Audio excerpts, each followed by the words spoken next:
Lagi-lagi, kelompok separatis teroris di Papua berulah, kali ini 10 warga sipil tewas di Nduga, Papua. Mengapa hal ini terus berulang sedangkan pemerintah memiliki aparat yang cukup mumpuni? Untuk membahasnya sudah bergabung bersama kami Theo Litai, tenaga ahli utama kantor staf presiden dan Kabid Humas Polda Papua, Komisaris Besar Polisi Ahmad Mustafa Kamal. Saya akan sapa kedua narasumber. Halo, selamat sore Pak Ahmad, selamat sore Pak Theo. Selamat malam, Mbak. Selamat malam, Pak. Selamat malam. Selamat malam Pak Kamal. Selamat malam Mbak Dea. Ya, selamat malam. Saya pertama akan ke pihak kepolisian. Pak Ahmad, apakah sudah diketahui mengapa 10 orang warga dieksekusi di sana?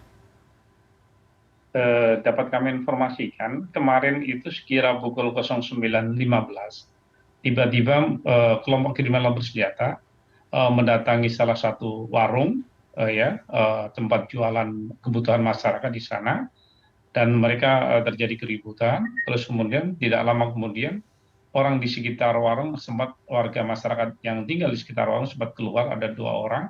Bahkan di warga yang saat itu mau lakukan transaksi juga diperintahkan oleh kelompok kriminal bersenjata untuk keluar warung dan berada di jalan raya. Ada 6 orang ditembak, dieksekusi oleh mereka di jalan raya. Kemudian 1 orang ditemukan di belakang warung atau kelontong kebutuhan masyarakat yang ada di sana. Itu yang pertama, TKP pertama. Terus kemudian tidak lama kemudian KKB yang kurang lebih sekitar 15-20 orang dengan senjata laras panjang sekitar 3 pucuk dan 1 revolver itu dengan alat perang yang mereka bawa, tiba-tiba truk itu akan melintas ke daerah itu, terus kemudian dihentikan tanpa basa-basi. Mereka langsung melakukan penembakan terhadap supir dan kernet. Kemudian ada 3 orang di bak itu selamat. Jadi supir sama kernet mengalami luka dan meninggal. Terus kemudian TKP ketiga itu sekitar 100 meter itu ada ditemukan jenazah salah satu pendeta warga asli Papua, warga asli Nduga yang tadi malam masih sama keluarganya tidak dievakuasi ke Timika bersama jenazah lainnya. Terus kemudian TKP yang keempat kurang lebih sekitar jarak 300 meter, yaitu ada di sana ditemukan mobil dan jenazah ternyata adalah supir dari Bupati Nduga, di mana korban itu informasinya akan menuju Kenyam dari daerah Batas Batu. Jadi mereka memang tiba-tiba saja diketahui oleh warga masyarakat di sekitar lokasi, dan saat itu masyarakat yang ada di sekitar TKP berhamburan dan melaporkan peristiwa tersebut kepada aparat kepolisian di Polres Nduga, dan Kapolres langsung koordinasi dengan Satgas Damai Karten yang ada di sana bersama rekan-rekan TNI, dan kemudian melakukan koordinasi menuju untuk persiapan menuju lokasi.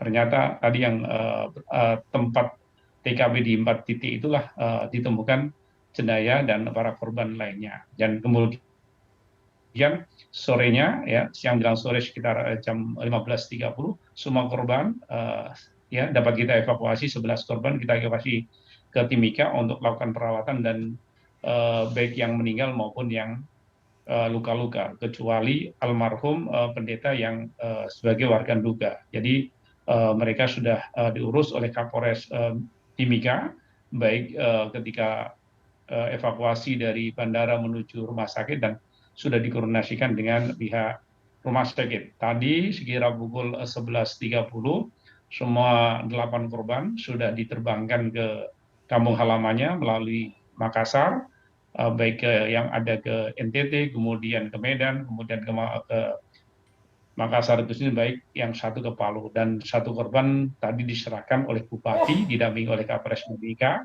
itu diserahkan oleh keluarga korban yang rencana akan dimakamkan besok oleh keluarganya. Jadi Pak Ahmad, apakah sudah ada analisis awal mengapa peristiwa ini terjadi dari pengumpulan barang bukti dan keterangan saksi-saksi yang sudah dimintai oleh penyidik? Jadi saksi mahkota yang saat ini 2 selamat dan sedang melakukan pengobatan, belum dapat dimintai keterangan secara gamblang. Kita masih perlu waktu untuk mendengarkan informasi atau keterangan-keterangan dari korban saksi mahkota. Meskipun demikian, kami dapat petunjuk dari beberapa saksi, termasuk istri almarhum yang dimana bersama anaknya yang berada di kedai atau di warung. Saat itu diperintahkan untuk masuk ke warung oleh Igyanus Kagoya. Kemudian itulah diperlihatkan beberapa foto kelompok kriminal bersenjata, ditunjuk bahwa ini ada di sekitar dan ini yang mengumandoi, termasuk dikatakan Igyanus Kagoya. Jadi kita dapat informasi awal dari lokasi maupun keterangan beberapa korban sementara, dan kita masih mendalami kemana arah dari kelompok kriminal bersenjata melarikan diri setelah melakukan pembantaian terhadap warga masyarakat yang ada di Nduga. Ya, Pak Ahmad, ini kan kelompok Egyanus Kogoya ini bukan sekali ya melakukan aksi teror. Mengapa kemudian polisi belum juga berhasil untuk menangkap para pimpinan? Apa sebenarnya kesulitan yang dihadapi oleh polisi di sana? Jadi dapat kami informasikan, memang untuk wilayah Papua ini kan cukup luas dan kemudian alam yang cukup terjal. Jadi perlu tenaga ekstra, ya, tenaga ekstra untuk melakukan pengejaran terhadap mereka, karena di beberapa titik pegunungan tengah ini sangat dingin. Ini tentu juga menjadi pertimbangan daripada rekan-rekan kami yang ada di lapangan. Kita tahu bahwa situasi kondisi alam di Papua berbeda dengan beberapa pegunungan di wilayah Sumatera yang dikenal dengan Bukit Barisan atau beberapa daerah pegunungan di wilayah Jawa. Jadi untuk wilayah Papua memang sangat luar biasa. Kita istilahnya kalau kita mau jalan di wilayah pegunungan tengah itu harus punya tabung gas yang cukup, ya, oksigen yang cukup, sehingga kita bisa melakukan kegiatan ekstra di dalam melakukan aktivitas, baik melakukan pengejaran terhadap pelaku kelompok kriminal bersenjata ataupun kegiatan-kegiatan kepolisian lainnya. Baik, pihak kepolisian mengaku bahwa ada hambatan geografis ketika ingin menangkap kelompok Egyanus Kogoya. Saya akan ke Pak Theo Litai. Pak, ini kan rentetan kasus hukum berupa penyerangan terhadap warga sipil dan petugas keamanan terjadi sepanjang tahun 2022 hingga bulan Juli ini terus berulang. Kalau tadi pendekatan keamanan ini ada problem, yakni adalah problem geografis. Tapi sebenarnya kalau dilihat secara luas, mengapa kemudian pemerintah belum bisa mengatasi ini? Ya, Mbak Dea, yang pertama, pemerintah sangat merasa berduka atas meninggalnya 10 orang warga negara Indonesia akibat dari tindakan kejam yang dilakukan oleh kelompok kriminal bersenjata yang melakukan aksi teror di Nduga, Papua. Yang kedua, kita perlu memahami bahwa Kabupaten Nduga ini berada pada ketinggian 1.500 sampai 2.000 meter di atas permukaan laut. Saya bisa menggambarkan bahwa itu bagaikan kita hidup di atas puncak dari Gunung Merapi atau Gunung Merbabu atau Gunung Semeru yang ada di Pulau Jawa.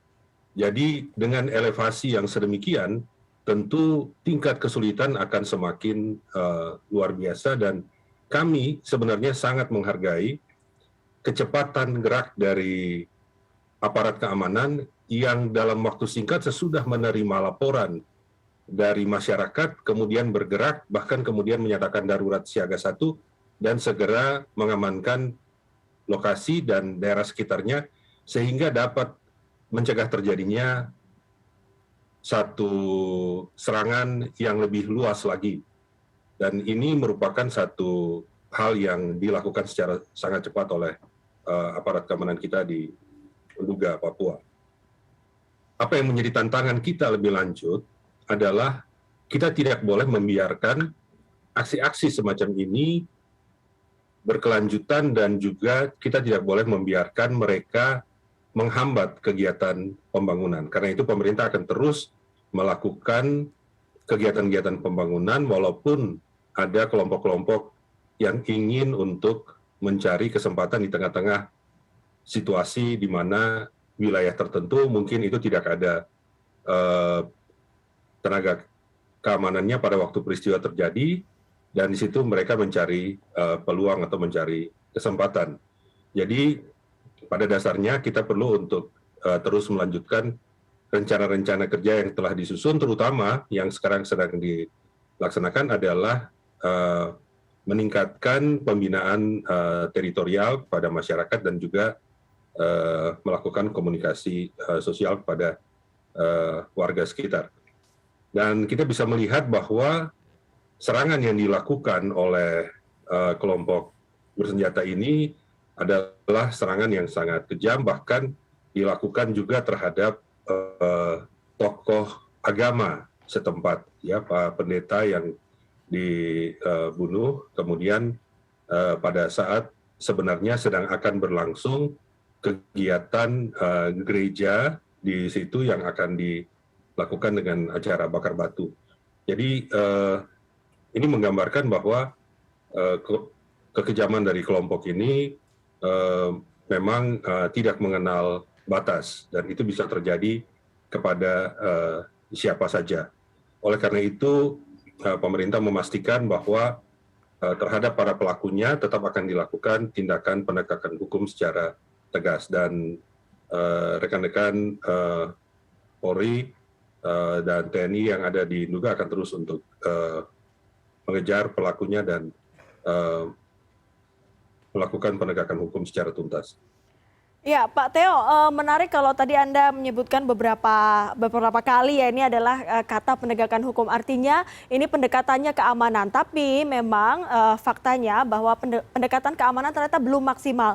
Seperti apa? Apakah pemerintah akan mencoba pendekatan lain, memberi ruang dengan cara-cara, dengan pendekatan lain supaya hal-hal seperti ini tidak terjadi lagi?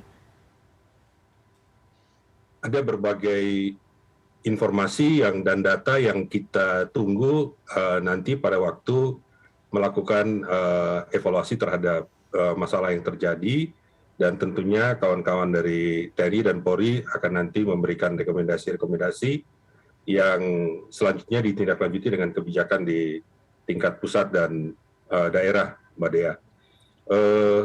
Satu hal yang akan juga dilakukan adalah kegiatan pembinaan teritorial itu dilaksanakan melalui pembentukan struktur yang lebih permanen di daerah-daerah, dan ini tentunya merupakan satu hal yang diharapkan nanti bisa semakin mempersempit ruang gerak dari kelompok-kelompok ini. Kelompok-kelompok ini pada saat sekarang sedang memanfaatkan wilayah yang sangat luas di Papua. Kabupaten Nduga ini sendiri sebagai satu kabupaten luasnya bisa hampir sama dengan provinsi daerah istimewa Yogyakarta di Pulau Jawa, Mbak Dea. Jadi memang sangat luas sekali, sementara penduduknya sedikit dan tersebar, sehingga ini memungkinkan untuk kelompok-kelompok ini melakukan teror. Sementara tentunya keterbatasan yang ada pada pemerintah itu dimanfaatkan dengan kelompok-kelompok ini untuk melakukan gangguan kepada masyarakat. Nah, ini tentunya sudah menjadi perhatian dan juga menjadi konsentrasi dari pemerintah sekarang untuk bisa menyelesaikannya. Satu hal yang kita perlu untuk memberikan perhatian juga, yaitu Mbak Dea, kita kalau lihat data yang ada pada Pusat Studi Papua di Universitas Gadjah Mada di Jogja menunjukkan bahwa dalam rentang sekian tahun kekerasan yang terjadi di tanah Papua, apa yang terjadi di Kabupaten Nduga ini pada hari kemarin semakin memperkuat fakta bahwa pelaku pelanggaran hak asasi manusia di Papua yang paling besar, yang paling utama adalah kelompok kriminal bersenjata ini, dan sebagian besar korban yang mengalami korban kekerasan di Papua adalah disebabkan oleh kelompok ini. Oleh karena itu, ini yang menjadi satu perhatian dan prioritas dari pemerintah untuk bisa diatasi. Ada dua yang dilakukan, satu melalui pendekatan pembangunan kesejahteraan, dan yang kedua tentu melalui pendekatan keamanan dan pembinaan teritorial. Dari sini diharapkan bahwa kombinasinya dapat menghasilkan satu stabilitas keamanan dan politik yang kemudian menciptakan situasi kondusif bagi dapat dilaksanakannya pembangunan kesejahteraan di tanah Papua sehingga bisa bermanfaat dan dinikmati oleh rakyat secara lebih luas. Baik, saya kira mungkin itu. Saya akan merespon statement Anda soal pendekatan teritorial. Sayang memang waktunya tidak begitu banyak. Saya ingin Anda menjawab dengan singkat jika berkenan soal seperti apa bentuk pendekatan teritorial. Singkat saja. Jadi kita harus melakukan pelibatan masyarakat untuk mengamankan wilayah-wilayahnya dan menjadikan aparat penegak hukum itu sebagai rekan. Sementara itu, aparat penegakan hukum menjadikan warga masyarakat sebagai sahabat. Beberapa pendekatan yang dilakukan, misalnya melakukan pengobatan kepada warga setempat, melakukan pendidikan di wilayah-wilayah yang sekolahnya tidak berfungsi dengan baik.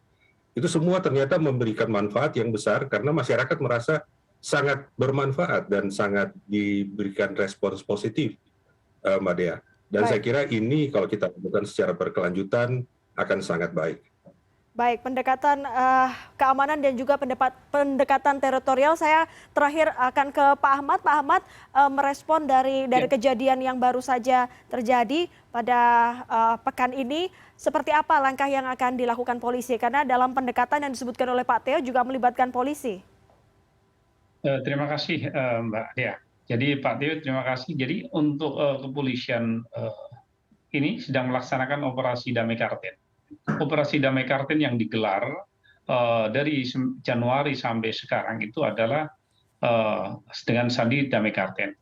Kemudian kegiatan-kegiatan yang dilakukan adalah kegiatan show of roads dengan kegiatan Bimas Nokennya. Jadi kehadiran rekan-rekan aparat kepolisian di sana mengajak kepada seluruh warga masyarakat untuk meningkatkan kualitas masyarakat, yaitu melalui pendidikan, yaitu bagaimana peran aparat kepolisian untuk mengajak putra-putri yang ada di sana untuk belajar, ya. Jadi go to school, anak-anak para anggota polisi hadir di masyarakat untuk memberikan pembelajaran, ya, untuk mengisi waktu-waktu kosong di mana beberapa daerah di Pegunungan Tengah ini keterbatasan guru. Terus kemudian kita juga melakukan pembinaan perekonomian dengan peternakan babi, kemudian peternakan ikan, kemudian kita juga melakukan kegiatan pertanian, baik kopi maupun padi dan pertanian lainnya. Sekarang bahkan kita siapkan untuk laboratorium jagung yang nantinya menjadi sumber pelatihan yang ada di Kerom untuk warga Papua. Baik. Ini lagi disiapkan oleh Kakor Bimas yang akan digelar pada seluruh masyarakat Papua. Terus kemudian ada keladi sagu, ya. Keladi sagu itu di mana aparat kepolisian, para dokter untuk memberikan pelayanan. Jadi door to door yang notabene masyarakat itu didatangi oleh para dokter, para tim medis, aparat kepolisian untuk mengecek kesehatan daripada masyarakat di sekitar di mana dilaksanakan operasi. Baik. Jadi operasi kepolisian Damai Karten ini digelar di semester kedua di tahun 2022 ini ada 9 wilayah. Yang kalau kemarin ada 7 wilayah, dan mudah-mudahan nanti dengan sistem pendekatan Bimas Nokennya ini akan memberikan warna tersendiri dalam rangka mensejahterakan masyarakat Papua. Baik, kita akan tunggu bagaimana hasilnya, tapi juga yang tidak bisa kita lupakan adalah bagaimana kemudian penyelidikan dari kasus penembakan 10 warga sipil di Nduga, Papua. Terima kasih para narasumber, Bapak Kabid Humas Polda Papua, Komisaris Besar Polisi Ahmad Mustafa Kamal, dan juga Bapak Theo Litai, tenaga ahli utama Kantor Staf Presiden, sudah bergabung bersama kami pada malam hari ini. Terima kasih. Terima kasih.